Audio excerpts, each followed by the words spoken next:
Yuck. Disgusting. What is this? I can't eat this. I'd like to see the face of the person who made such awful food. With a snide smile, Sabrina, my mother-in-law, tasted a bite of the food before me and then slammed it into the trash can. Treating food like that, I thought she was the worst kind of person. But is it really okay to do something like that? Your most beloved son, my husband, is sitting right next to me, looking like he's about to cry, you know? My name is Sophia. I'm a 30-year-old office worker. I married my husband Hilbert 2 years ago, and we don't have kids yet. Of course, we'd love to have them someday, but right now, I want to cherish the time with Hilbert. That's what I was thinking. Hilbert has always been incredibly kind since the day we met. I've never even seen him angry. As a working couple, we divided the household chores. I handle cooking, while Hilbert takes care of cleaning, each of us playing to our strengths. I'm not saying my cooking skills are professional, but thanks to being taught by my cooking-loving mom, I can manage Japanese, Western, and Chinese dishes fairly well. That's something I'm truly grateful to Mom for. However, after coming home from a full-time job, preparing dinner can indeed make our mealtimes a little late. Still, I usually finish cooking several dishes within an hour, which I think is pretty efficient. But Hilbert would say something curious. Sophia's meals are so delicious. I just wish we could have them a bit earlier, he said to me with a hint of guilt on his face. Huh, main dish, sides, soup? I get it all done in about an hour. I think that's pretty normal speed. Seeing my slightly downcast face, he hurried to clarify. No, I'm sorry. It's not that I want you to hurry. It's just that Mom used to make the same amount in about 15 minutes. Really? That's amazing. All right, I'll try to get faster at cooking too. On that day, the dinner table boasted minestrone soup, a pork sauté, and a side of spinach salad. Could it be that Sabrina was a rather skilled cook to whip this up in 15 minutes? Feeling a mysterious sense of rivalry and pressure, I was determined to cook every day for Hilbert. I'd set the rice cooker to finish by the time he got home, and I'd prepared the ingredients the day before, but no matter how hard I tried, 30 minutes seemed to be my limit, leaving me feeling frustrated, alone, as I checked the clock. Yet Hilbert never complained. While I cooked, he'd fold the laundry and do other chores, waiting patiently for dinner. Sorry, Hilbert. I wish I could have prepared dinner quicker, but 30 minutes is the best I can do. Seeing my frustrated face. It's because I said that, isn't it? Your cooking is always delicious. It just made me greedy, he said to me. Since marrying me, the slender Hilbert has gained 5 kilos, still within a healthy weight range. I adored him for always asking for seconds and eating the meals I prepared with a delighted smile. During these days, the idea of visiting the in-laws' house after a long time came up. Hello there. My cheerful greeting echoed through the house as a voice called from the back. Sophia, you're as energetic as ever. Your voice resonates right to the back of the house. Sabrina sounded cheerful and her lips curved upwards, but her eyes weren't smiling at all. It was always like this. Her way of saying, your voice is too loud today as well, a veiled insult, but I didn't let it bother me. To an outsider, we might look like a close daughter-in-law and mother-in-law. But it was all nuanced with womanly sarcasm, a so-called joke, something Sabrina was particularly good at. Of course, the oblivious Hilbert, and always saintly kind father-in-law Kevin, wouldn't notice that. Truth be told, I was aware that Sabrina didn't favor me even before we got married. It all started at a family meeting with both sides present. Oh my, if it isn't Sophia! The one who called out to me was Hilbert's grandma. What? Hannah, is that you? What are you doing here? Watching Hannah and me call each other by our first names, Sabrina glared at us with suspicion. Catching sight of her, I stuttered. Hannah? Could you be Hilbert's grandma? I tried to be formal, but it was too late. Sabrina looked at me as if to say, You're an enemy too. There was nothing I could do about it. Especially since I had heard from Hilbert that mother-in-law and his step-grandmother didn't get along. On this day, my grandma couldn't come due to a cold. The step-grandmother's house and my parents' house were in the same neighborhood, and Hannah, a close friend of my grandma, would often visit. Growing up, I was very close to my grandma, which naturally extended to Hannah. Both had lost their husbands but lived their days with the motto, let's enjoy our golden years. Commenting on my jacket, they'd say, That jacket looks warm, Sophia, but it looks expensive. This? Got it for about $20, I'd reply, and we'd even end up coordinating outfits for a karaoke outing. I want to go to a jazz bar. When she expressed her wish, I was more than happy to take them. Hannah was talking about my other grandma. My daughter-in-law is a bit stiff, not a bad person, but stubborn, and we just can't seem to get along. That was Hannah's refrain. I felt sorry for her, never imagining I'd soon be in for a tough time myself. After getting married, just as I suspected, I was on the receiving end of subtle digs from Sabrina. Has Sophia's makeup gotten heavier each time I see her? Must be nice being young. Or, Hilbert, you've gained quite a bit since meeting Sophia. Is everything okay with your nutrition? Or is that just how it is when both work? I was subjected to these little remarks day in, day out. Once at a gathering, I brought several dishes from home. Sophia, you're quite the cook, aren't you? Kevin's compliment obviously didn't sit well with Sabrina. After tasting a few bites of my food, she muttered under her breath, only loud enough for me to hear. Is it really all that? I could make this much myself. Such an unpleasant show-off. After that, she didn't touch another morsel. Mom is an excellent cook, too, and we're lucky to have her, right, Dad? When Hilbert said that, even Kevin nodded in agreement. Sabrina's mood quickly improved. Her disposition changing as fast as a tankless water heater. I was a bit downhearted, wondering if my cooking hadn't pleased her palate, but then I saw that the leftovers, which should have been there, had vanished when I wasn't looking.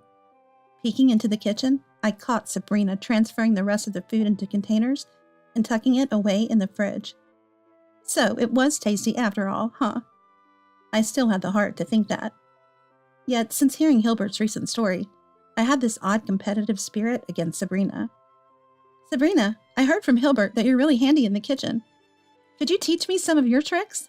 When I reached out to her. Why should I teach you? Absolutely not. You're still green. Wonder how many years it'll take you to reach my level. She momentarily darkened her expression before retorting. It was the typical, rather harsh cold treatment I got from her. When it was just the two of us, it was especially awful. She wouldn't even meet my eye.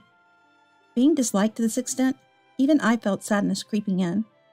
Before one dinner party, Sabrina had been kind to me. But when she found out I got along well with my step-grandmother, she suddenly turned on me as if I were the enemy. Thoughts like, if only we could both meet halfway, maybe we could get along, felt like a fleeting dream. I spent many a day in frustration. Whenever we went to my in-laws' house, Sabrina insisted on cooking alone. That tradition started when I first visited my in-laws' house after getting married. Sabrina, I'll help out too, I offered from behind, which once gave Sabrina quite the scare. Don't you dare open this on your own, she'd snapped, slamming the kitchen door with a bang. Hearing friends complain about being overworked by their mother-in-laws, or serving nonstop during Christmas, I guess I've had it easy when it comes to cooking. The Christmas I spent shivering and cleaning up the garden was tough, but Hilbert chipped in halfway through, making it bearable. Now that I think of it, Sabrina's dishes do hit the table suspiciously fast. The first meal I had at her place was burgers, potato salad, corn soup, among a few other dishes. All of them were just the right temperature, delicious with a nostalgic taste. I wish Sabrina would stop the antics and share some in-laws' house recipes. Lost in these thoughts, I found myself staring down recipe books more often during work breaks. Reading recipes again, Senior?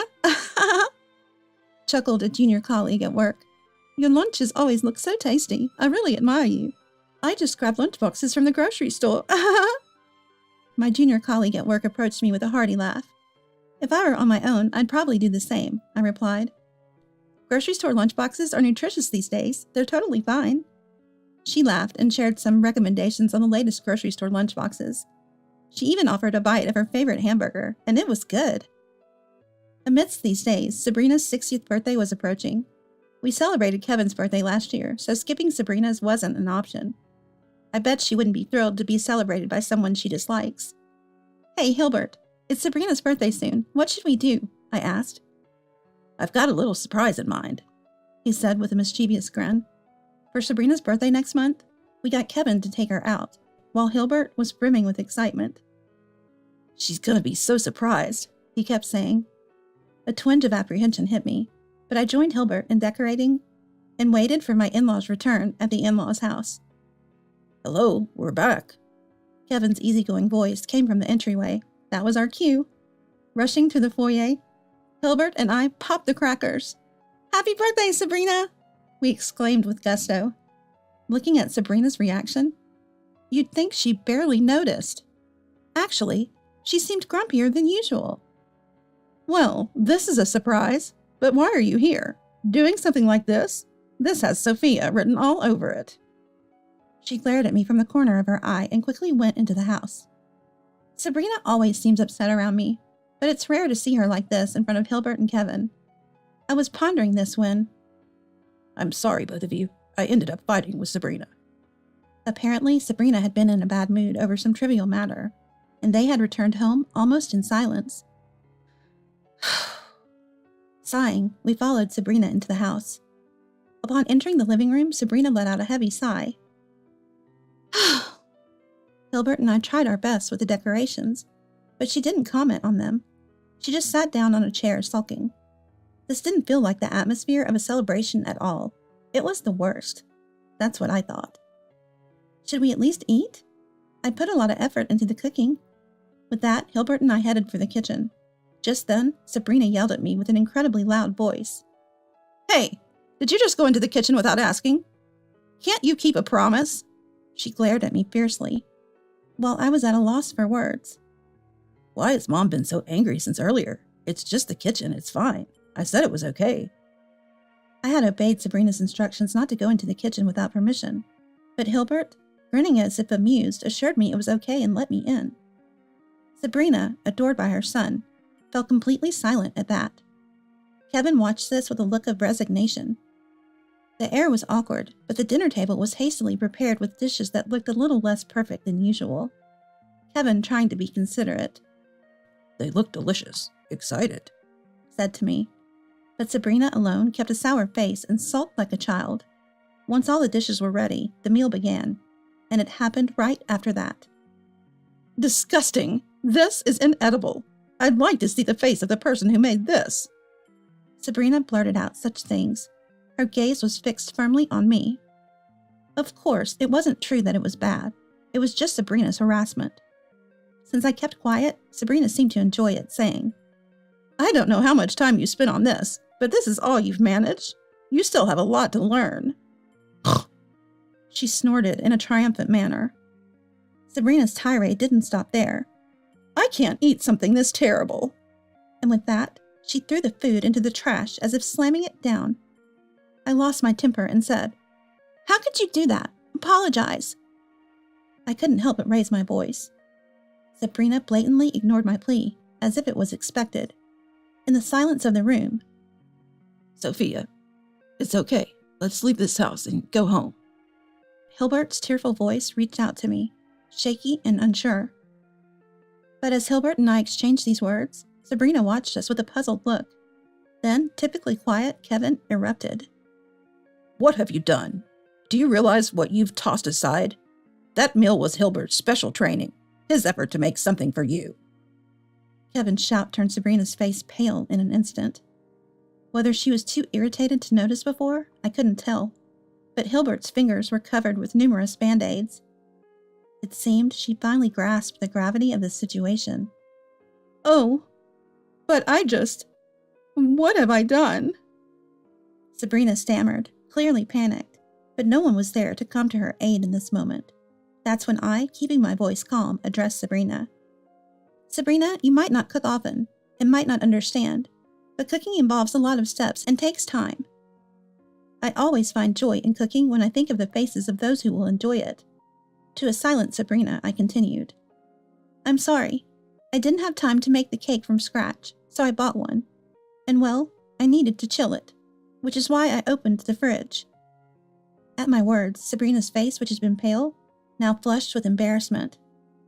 Opening the fridge, Hilbert and I stumbled upon the secret of Sabrina's efficiency. A collection of ready-made meals, predominantly from a grocery store, and a freezer packed so full with frozen food that it looked ready to burst.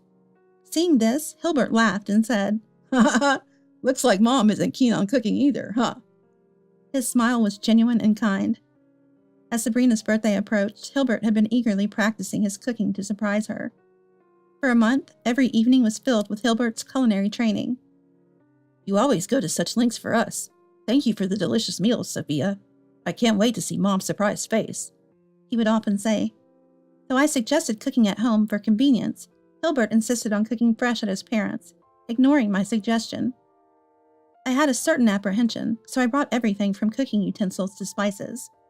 Hilbert laughed at me bringing even knives and cutting boards, but my premonition was spot on. The kitchen at my in-laws' house was unusually clean. The seasonings were mostly expired, and the cutting boards were slightly dusty.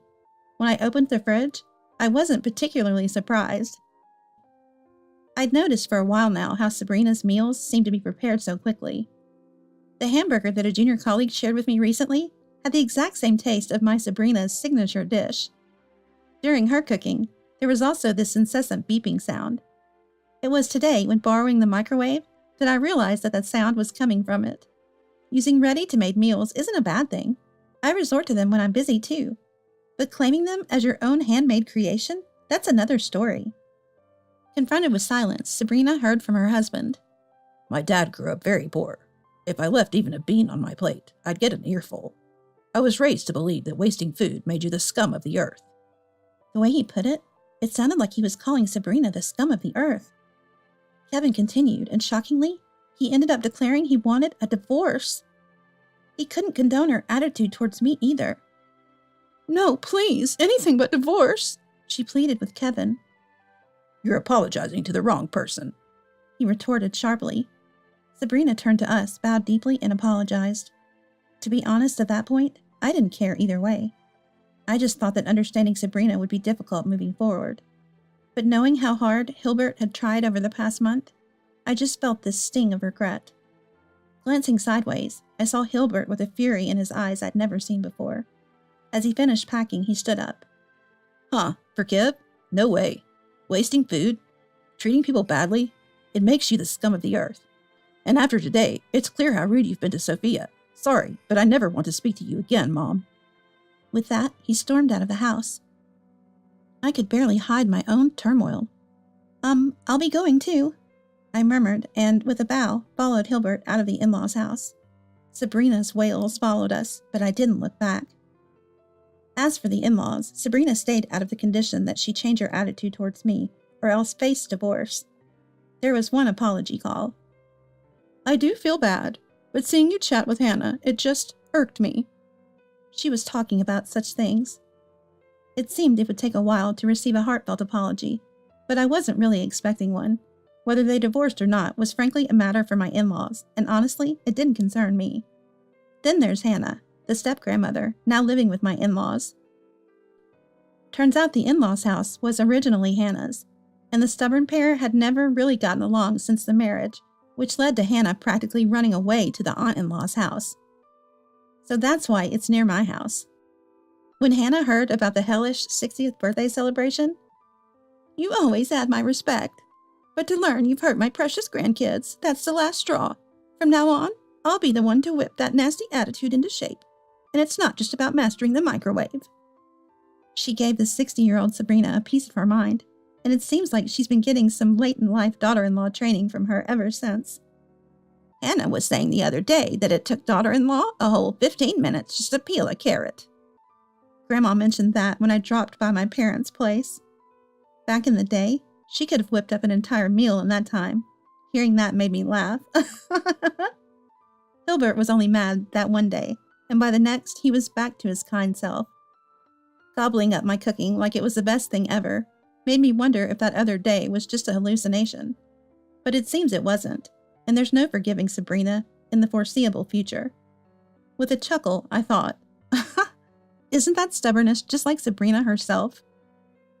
Sophia, are you feeling okay? You're hardly eating anything. Worried about my lack of appetite, I just grinned and quietly rubbed my belly. Seeing that. What? Hilbert's eyes went wide as he stood up exclaiming, "Soon our family will be growing. Hoping for a child who's as kind and sincere as they come, I look forward to continuing this life with my precious family."